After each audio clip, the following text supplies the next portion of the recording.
Hi, my name is Marina Kalogerakou, and I'm a PhD candidate at the National Technical University of Athens in the Dynamics and Structure Laboratory at the School of Mechanical Engineering.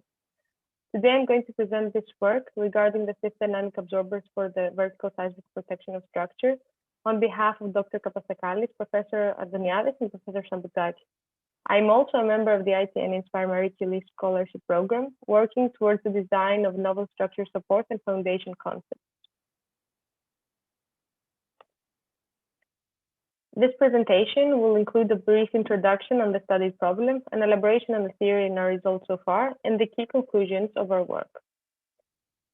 As we all know, earthquakes consist one of the major environmental hazards causing thousands of deaths every year globally. For example, in the right-hand side, we can see the damages from the Loma Prieta earthquake in 1989. And in the left-hand side, we can see the power spectrum density of the vertical component of the earthquake that has a very high peak in the low frequency area near 3 Hz. Moreover, a wide class of ground vibrations generated by high-speed vehicles such as trains, trucks, construction activities, or blasts have a frequency spectrum that is also in the order of only a few hertz. Besides ground-induced vibrations, there are other sources of low-frequency vibrations in the interiors of buildings, such as impact noise between floors or vibrations from industrial equipment that have also very important effects on the human health and hence require mitigation measures. Coming back to the concept of isolation, the traditional approach, as we all know, relies on the idea of placing a flexible layer between the structure and the base in order to alter the dynamics of the system. This way, the fundamental natural period of the base isolated system is significantly longer, and thus the structure can absorb less energy from the broad base excitation frequency spectrum. However, in order to isolate the building from its base, large placements are required due to the fundamental dynamic behavior in the system, which can be even in the range of tens of centimeters for certain earthquakes. This is demonstrated in the left-hand side figure, where we can see the static displacement, E VSD, as a function of the natural frequency of the system. The displacement increases exponentially with the decrease of the natural frequency. This can affect greatly the weight-bearing capacity of the system, and thus presents the greatest challenge in the case of vertical seismic protections versus horizontal components. As we know, traditional methods of passive vibration isolation include the tube mass damper and the quasi-zero stiffness isolators. The tube mass damper relies on the presence of a large translational mass connected to the structure with a spring in the damper, acting as an energy dissipator during the isolation.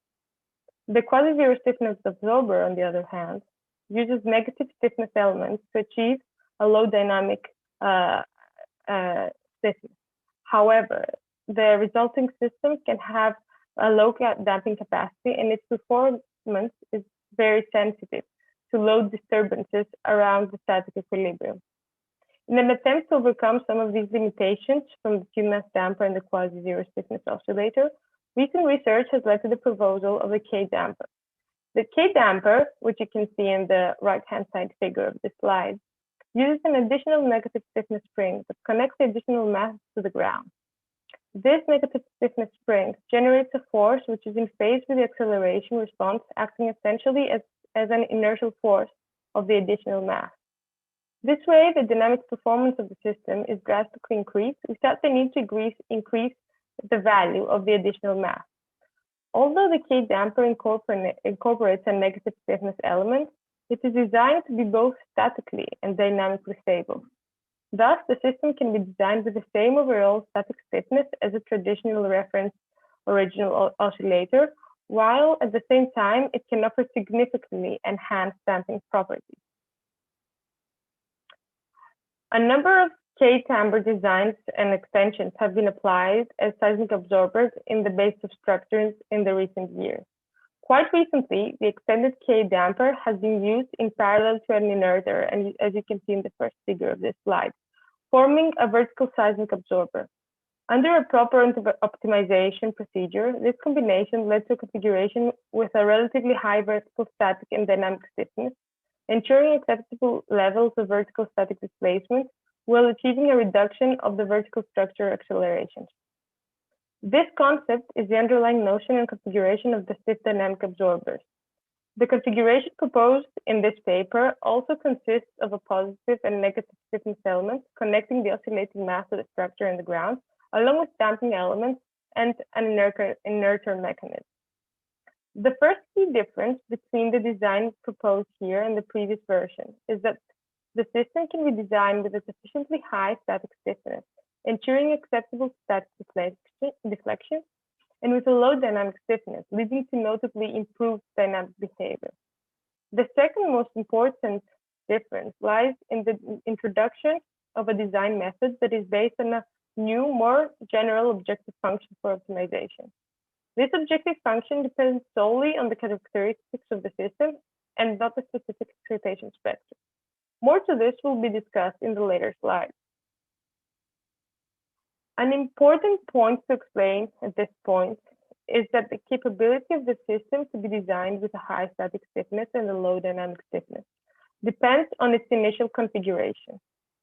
The internal K-damping configuration consisting of the oscillating mass, the Kp and the Kn springs and dampers is assembled after the static load of the system is borne by the initial stiffness element Kr, as you can see in the left-hand side. In the initial equilibrium position, the displacement of the oscillating mass is 0. You can see this on the right-hand side figure. And so are the negative stiffness and Kp forces.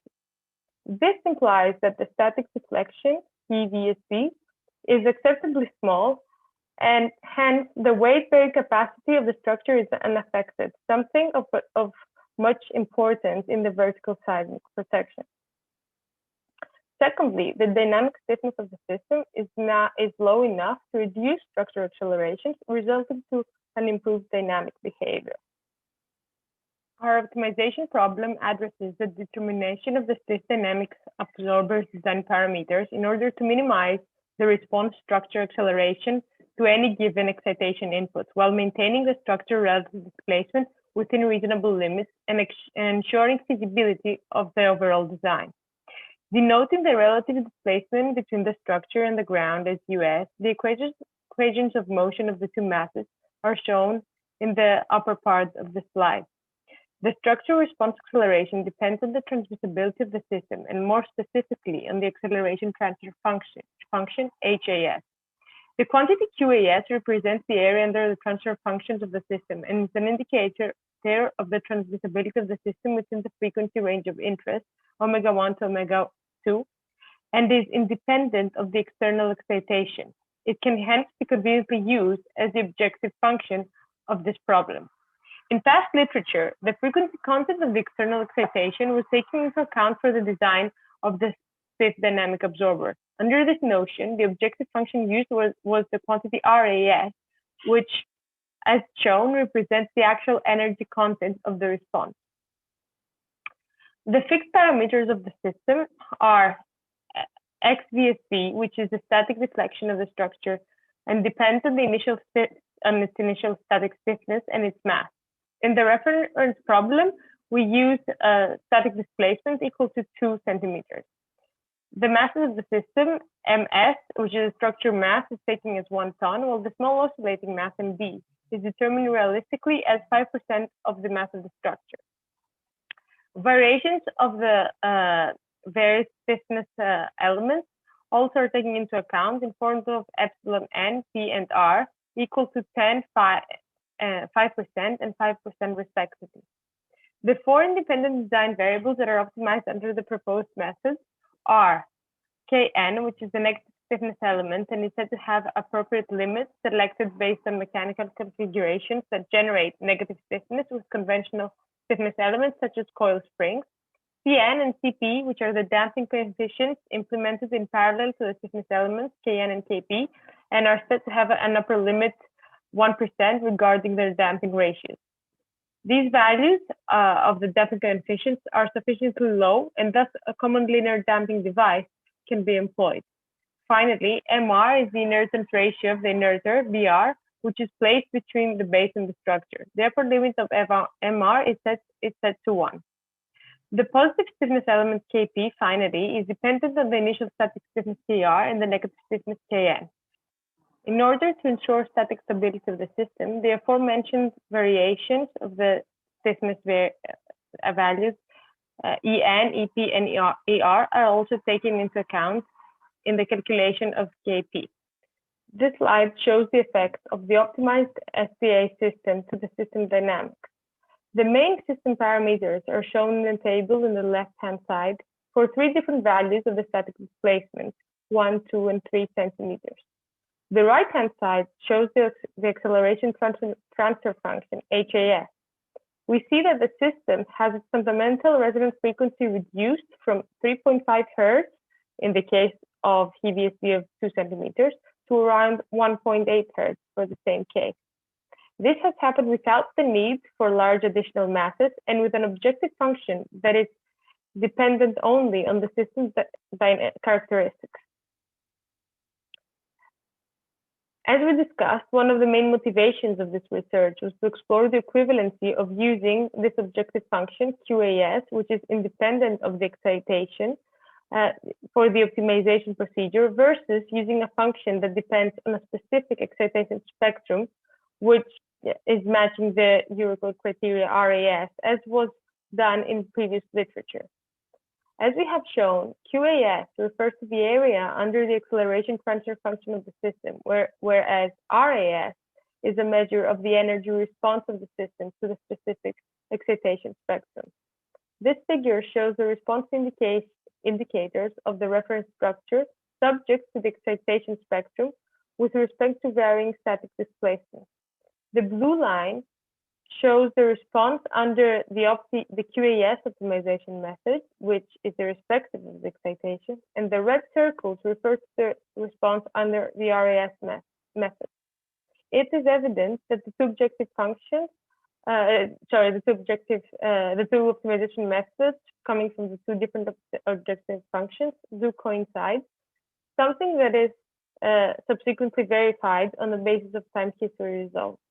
The yellow line shows the response indicator of the initial structure with a damping factor of 15% for purposes of comparison. The effect of the objective function is shown here in terms of time history response peak values across the sample of the 50 artificial accelegrams that were used to generate the excitation spectrum used for the optimization. More specifically, we show the peak structure acceleration, peak structure relative displacement, and peak oscillating mass relative displacement. The blue bar refers to the optimization with QAS, the red bar with RAS, and the yellow one to the conventional system. It can be verified that the 2 objective functions yield remarkably similar results across all the quantities of interest. This important observation, which verifies the previous slide, implies that it is possible to use a single optimal stiff dynamic absorber design across a range of potential excitation, as the optimization depends solely on the characteristics of the structure. Moreover, it is observed that the proposed optimized system can reduce the structure peak acceleration up to more than 50% when compared to a conventional damping system, while maintaining the displacement within a satisfactory range. Now, looking at the varying static displacements on the x-axis, 1, 2, and 3 centimeters, it is shown that the system exhibits a great behavior for the entire range of XVSD, with the SDA resulting to around 40 to 50% decreased structure acceleration versus the conventional damper. As expected, a low static stiffness leads to better isolation, but also to larger structure relative displacement. The more rigid the initial structure is, the more it benefits from the SDA in terms of reduced response acceleration. This slide shows the time history acceleration and displacement response of the earthquake of Loma Prieta, which was mentioned in the introduction of this presentation as an indicative example.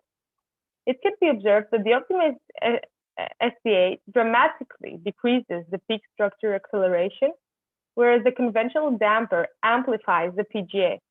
More specifically, the SPA achieves an approximately 40% decrease of the PGA, whereas the conventional damping system increases the PGA by more than 30%.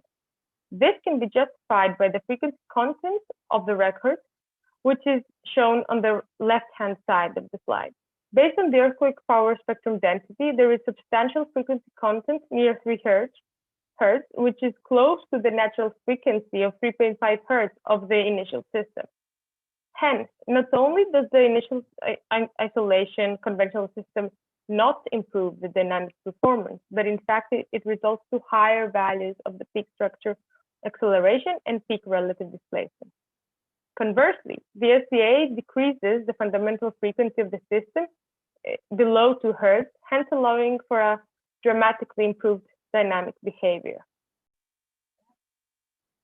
Coming now to the conclusions of our paper, this research proposed the stiff dynamic absorber combining a negative stiffness element, a tuned mass damper, and an inerter. The system is configured under a proper optimization procedure, and the results are subsequently verified with an excitation spectrum generated from a database of artificial accelerogram designed to match the Eurocode criteria, as well as with time history results from the individual accelerograms. Results indicate that the proposed system can drastically reduce structure accelerations while the vertical displacement remains at satisfactory levels. For the first time in literature, the SPA is designed with a low dynamic stiffness while maintaining its initial high static stiffness, a feature facilitated by its initial static equilibrium position. The results indicate that the optimized system can greatly improve the dynamic behavior of the structure without inducing large static deflections, which would significantly compromise its weight-bearing capacity. The stiff dynamic absorber is optimized via a newly introduced objective function that depends only on the characteristics of the system and not a specific excitation spectrum. The response results were compared to those derived from previous practices that used a specific excitation spectrum in the objective function and were found to be similar and in some cases even better. This new approach allows for the use of a unique optimal design regardless of the excitation that can also be extended to a wide range of vertical dynamic absorption applications. Finally, it is important to point out that the SPA configuration is realistic, as it takes into account variations in all stiffness elements and employs a small additional mass of only 5%. More recently, we have tested the stiff dynamic absorber efficiency on real earthquake records, as well as conducted an indicative implementation design of the various elements, which have been confirmed to be realistic and applicable. The corresponding work has been submitted for publication. Our future research will be focused on the investigation of a specific implementation, as well as the exploration of different areas of applications such as floating jack-up floors and machine isolation. Thank you very much for your attention.